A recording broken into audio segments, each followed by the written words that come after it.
नमस्कार दोस्तों, मेरा नाम है आशीष और एक लोको पायलट हूँ नागपुर डिवीज़न में। जैसे कि हमारी वीडियो तो आ रही है, मतलब मैडम हमारी वीडियो तो बना रही है, मतलब हम ड्यूटी कैसे जा रहे हैं और घर की लाइफ। लेकिन अपना जैसे रेलवे से रिलेटेड जो भी जानकारी थी वो इसलिए नहीं दे पा रहा था कि मुझे टाइम भी नहीं मिल रहा था, क्योंकि आपको पता ही है समर सीज़न में स्पेशल ट्रेनें जैसे वेकेशन स्पेशल ट्रेनें चल रही थी और गुड्स ट्रेनें भी काफ़ी चल रही थी, क्योंकि जो प्रोडक्शन और ये जो ट्रैवलिंग है वो बढ़ गई थी और हमारे स्टाफ में मतलब स्टाफ की कमी तो है ही है। तो इसकी वजह से छुट्टी और रेस्ट का थोड़ा सा तालमेल नहीं बैठ पा रहा था और एडजस्ट भी हो रहे थे। अभी तो जुलाई महीना स्टार्ट हो गया है, तो अभी वो स्पेशल ट्रेनें भी मतलब बंद हो गई है, तो समर स्पेशल रहती है और जो गुड्स ट्रेनें हैं उनकी फ्रीक्वेंसी भी थोड़ी कम हो गई। तो अभी तो थोड़ा सा मतलब रेस्ट अच्छा खासा मिल जाता है। तो इसी वजह से अभी मैं आपके लिए अभी ये नई वीडियो लाया हूँ। और अभी जैसे कि आप जानते हो कि दो मेजर एक्सीडेंट हुए हैं, आज आपने न्यूज़ में भी पढ़ा होगा। तो ये जो एक्सीडेंट होते हैं तो इसके लिए जो हेल्प जाती है रेलवे के तरफ से, तो उस हेल्प के रिलेटेड ही मैं ये वीडियो बना रहा हूँ कि रेलवे उनको हेल्प कैसे जाती है। तो उसके रिलेटेड ये वीडियो रहेंगी, तो आप आखिरी तक बने रहिए। और इसमें देखिए, इसमें जैसे कोई एक्सीडेंट हो गया तो उसको हेल्प करने के लिए दो चीज़ें रहती है। एक रहती है ART एक्सीडेंट रिलीफ ट्रेन और दूसरी रहती है ARME। इसमें क्या रहता है कि एक्सीडेंट रिलीफ मेडिकल वैन, मतलब अगर कोई पैसेंजर ट्रेन है तो कुछ हो पैसेंजर्स इंजर्ड हो गए तो उनको हेल्प करने के लिए ARME रहती है, मतलब एक्सीडेंट रिलीफ मेडिकल वैन,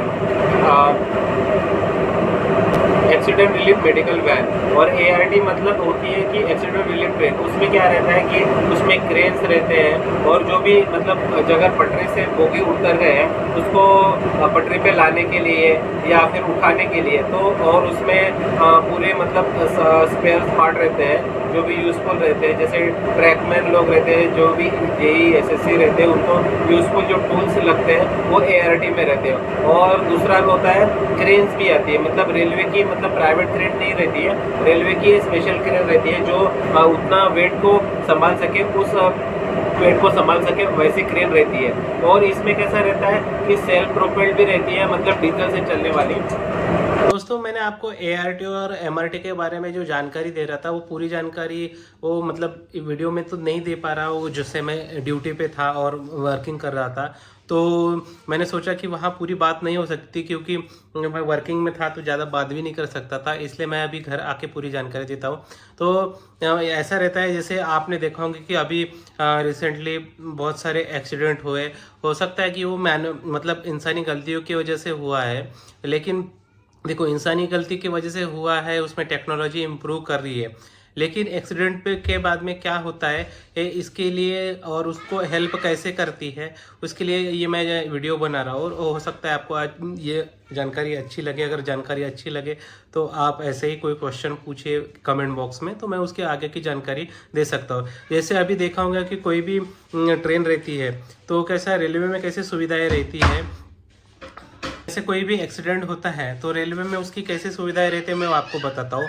कि जैसे अगर कोई एक स्टेशन पे या फिर बीच सेक्शन में अगर कोई हादसा हो जाता है तो सबसे पहले जो लोको पायलट रहता है और गार्ड रहता है वो प्राइमरी फेसिंग रहते हैं, तो वो रिपोर्ट करते हैं कि भाई ऐसा ऐसा हादसा हुआ है। वो कंट्रोलर को मतलब जो कंट्रोल करते हैं, ऊपर में जो कंट्रोलर में बैठते रहते हैं उनको जानकारी दी जाती है। फिर वो जानकारी देने के बाद में बजर बजता है, सायरन बजता है पूरे डिवीज़न में। जैसे अभी मैं किसी एक पर्टिकुलर डिवीज़न में काम कर रहा हूँ तो वहाँ डिविजनल हेडक्वार्टर रहता है, तो डिविजनल हेडक्वार्टर में ही कंट्रोलर बैठते हैं, तो कंट्रोलर वो मैसेज देते हैं और एक सायरन बजता है। वो सायरन बजने का मीनिंग ही होता है कि कोई एक्सीडेंट या कोई अनहोनी घटना घटी है, तो वो सायरन बजने के बाद में ART और MRT। तो ART का जैसे कि मैंने आपने वीडियो में बताया कि ART क्या होती है, तो एक्सीडेंट रिलीफ ट्रेन होती है। तो एक्सीडेंट रिलीफ ट्रेन मतलब क्या होती है कि उसमें जो भी जैसे कोई मतलब पैसेंजर ट्रेन है या मेल एक्सप्रेस है, अगर डिरेल होती है तो उसके कोचेस इधर उधर होते हैं, या फिर मालगाड़ी भी हो, गुड्स ट्रेन भी हो, तो उसके कोचेस इधर उधर होते हैं। तो तो इधर उधर हो, जैसे सेम एक पटरी पे जा रही है तो दूसरे दूसरे लाइन को भी वो बाधित कर देती है। तो उसके लिए क्या होता है कि सबसे प्राइमरी फेज की अपनी पहली लाइन की तो वो यातायात बंद ही है, मतलब ट्रैफिक बंद है। दूसरे इसकी भी मतलब अगर ज़्यादा प्रॉब्लम नहीं है, मतलब ज़्यादा पटरी खराब नहीं हुए, तो उसको उसका ट्रैफिक चालू करने के लिए जो मशीन्स रहती है, मतलब टेक्निकल सपोर्ट रहता है, वो एआरटी होती है। उसमें क्या रहता है कि रेलवे के जो भी रेलवे ने ऐसी व्यवस्था की है, इतनी बड़ी ऑर्गेनाइजेशन है और इतना बड़ा रेलवे का नेटवर्क है, तो सभी डिवीज़न में एआरटी और एमआरटी दी गई है कि कोई भी अगर एक्सीडेंट होता है या कुछ ऐसे अनहोनी घटना घटती है तो उसको सबसे पहले मतलब रिलीफ मिलना चाहिए, हेल्प मिलना चाहिए, इसलिए ये व्यवस्था की गई है। तो एआरटी और एमआरटी हर डिवीज़न में पार्क रहते हैं, मतलब पहले से प्रिपेयर रहते हैं और उसका स्टाफ भी प्रिपेयर रहता है। तो उसको एग्जिट, मतलब वो स्थान पे पहुंचने के लिए अगर कोई सायरन बजता है तो सायरन के भी वेरियस टाइप्स होते हैं। मतलब एआरटी एमआरटी किस जगह, मतलब अगर वही डिवीज़न में एक्सीडेंट हुआ और एमआरटी एआरटी की गरज होती है तो उसको सायरन बजाते हैं। तो सायरन के भी प्रकार होते हैं, 2-3 प्रकार होते हैं। तो वो सायरन की वजह से उनको समझ में आता है कि अपने डिवीज़न में हुई है या अदर डिवीज़न में है। तो सायरन बजने में के 20 मिनट 30 मिनट और 45 मिनट में वो चले जाते हैं। तो उसमें 20 और 45 मिनट इसलिए दिए कि वो प्रिपरेशन करते हैं, जो भी स्टाफ रहता है आसपास नियर बाय वो आता है, एआरटी और एमआरटी निकल जाता है 30 से और 45 मिनट के अंतराल में। तो उसमें सेल्फ प्रोपेल्ड भी रहता है और इंजन भी। सेल्फ प्रोपेल्ड क्या होता है कि उसमें जैसे अभी इलेक्ट्रीफाइड है तो इसमें इलेक्ट्रीफाइड में इंजन लगता है, इंजन होने के बाद में वो कैरी करके चला जाता है। लेकिन सेल्फ प्रोपेल्ड में क्या होता है कि वो डीजल इंजन रहता है, मतलब अपने आप चलती है, तो उसमें ऐसे इंजन लगाने की ज़रूरत नहीं होती है, तो अपने आप चलता है, तो उसको सेल्फ प्रोपेल्ड बोलते हैं। तो एआरटी में ऐसे लोग रहते हैं, छोटी क्रेन्स भी रहती है और ये टूल्स वगैरह रहते हैं एआरटी में, एक्सीडेंट रिलीफ ट्रेन में।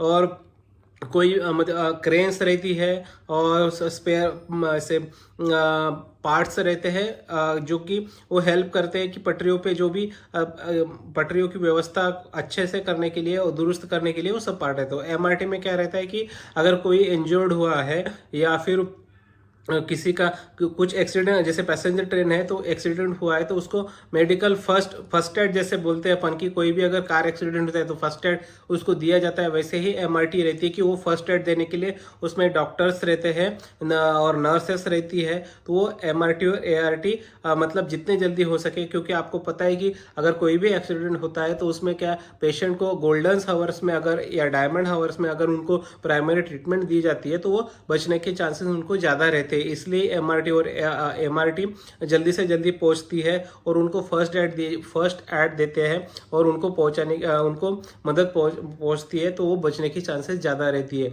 तो इसका इम्पोर्टेंस इतना होता है कि जितने जल्दी हो सके उतने जल्दी एक्सीडेंट के लोकेशन पे पहुंचे और उनकी मदद करें। उसके बाद में एक्सीडेंट होने के बाद में फिर जैसे नंबर रहते हर स्टेशन में रहता है कि नज़दीकी हॉस्पिटल का नंबर, पुलिस का नंबर, फायर ब्रिगेड का नंबर रहते हैं। तो फिर जो भी स्टेशन, मतलब जिस स्टेशन के बाउंड्री में वो एक्सीडेंट हुआ है तो वो उनको भी इन्फॉर्म कर दिया जाता है और वो फिर स्टेशन मास्टर सबको, फायर ब्रिगेड, हॉस्पिटल और उनको भी मदद का फ़ोन कर देता है। फिर वो सब नज़दीकी हॉस्पिटल से, फायर ब्रिगेड से लोग आते हैं और वो हेल्प कर देते हैं। तो इसी तरह आपने देखा होगा कि जैसा भी अभी आप रिसेंटली न्यूज़ में भी देखा होगा कि कोई भी अगर हादसे होते हैं या कोई एक्सीडेंट होता है तो आपने देखा होगा कि रेलवे के तो आदमी आते हैं, आजू बाजू के हॉस्पिटल के और एनडीआरएफ टीम वगैरह तो वो भी आती है। तो कैसे आती है, तो ऐसे ही पता चल जाता है उनको कि कंट्रोल से मैसेज जाता है, फिर स्टेशन मास्टर भी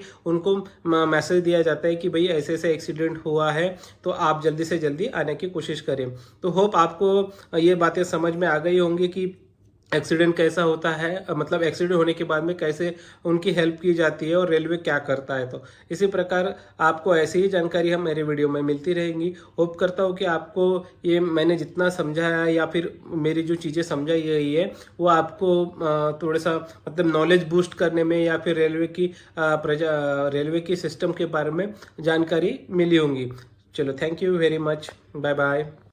तो देखिए दोस्तों, ये रहती है मेडिकल रिलीफ वैन, जो मैं इस पे वर्किंग कर रहा था क्योंकि मेरे को इसका ट्रायल लेना था। क्या होता है कि अगर कोई स्टेशन पे या कोई डिवीज़न में एक्सीडेंट नहीं हुआ तो उसको एक्सरसाइज करने के लिए हमको निकलना पड़ता है हर 6 महीने बाद, 3 महीने बाद। तो ये हम वही ट्रायल के लिए आए थे। और ये देखिए मेडिकल स्टाफ आपको दिख रहा है और डॉक्टर्स भी है। तो ऐसे करते हैं कि अगर एक्सीडेंट ना हो तो क्या हमारी तैयारी पूरी है कि नहीं पूरी है, तो उसको हम ट्रायल करने के लिए ये एक्सीडेंट मेडिकल रिलीफ वैन को हम ट्रायल के लिए कोई सेक्शन में चलाते हैं। जैसे 50 या 60 किलोमीटर तक हम उसको मतलब लेके जाते हैं, फिर वापस लाते हैं। क्योंकि अगर कोई एक्सीडेंट हो और तुरंत उसको मेडिकल रिलीफ ना मिले तो कितनी जान जा सकती है, ये सब आपको पता है। इसलिए हम क्या करते हैं कि कोई भी डिवीज़न ऐसे ट्रायल करते रहता है कि हमने जो व्यवस्था बनाई है वो बराबर है कि नहीं, मतलब टाइम पे निकल सकती है कि नहीं। तो ये ट्रायल ज़रूरी है। इसमें आप देख सकते हैं हमारी ये ट्रायल वाली